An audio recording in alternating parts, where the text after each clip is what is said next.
Hi guys, in this video I want to talk about keto rash and a fatty liver, okay? Now there's a couple reasons why a person would get a rash after doing keto or intermittent fasting. One would be if you're doing keto without intermittent fasting, it's going to be usually a B vitamin deficiency, okay? Number two, if you're doing intermittent fasting, that could be a side effect from autophagy, which basically is a condition where your body is cleaning up all the old damaged parts and recycling proteins and cleaning up microbes, which could stir up some issues and create skin reactions. But the more common issue would be this.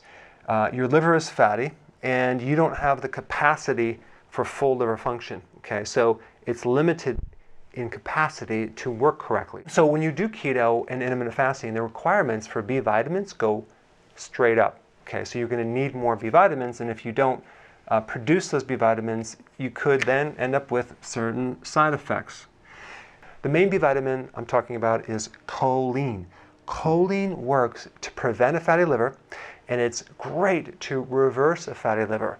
It works with bile, which is a kind of an emulsifier, so it actually helps break down fat. So the combination of choline and purified bile salts are really important in fat digestion. So if you have a problem digesting fat, it could be that you not only need purified bile salts, but you need some choline to help with that.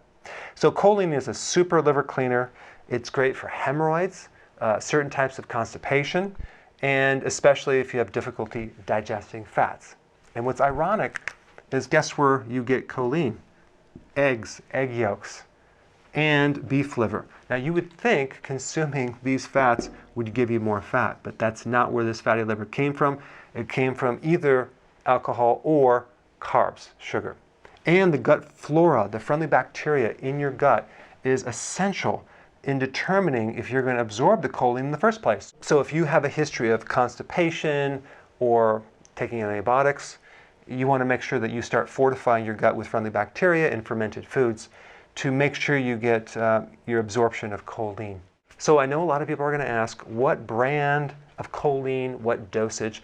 Well, that's for you to research and figure out. All right, thanks for watching.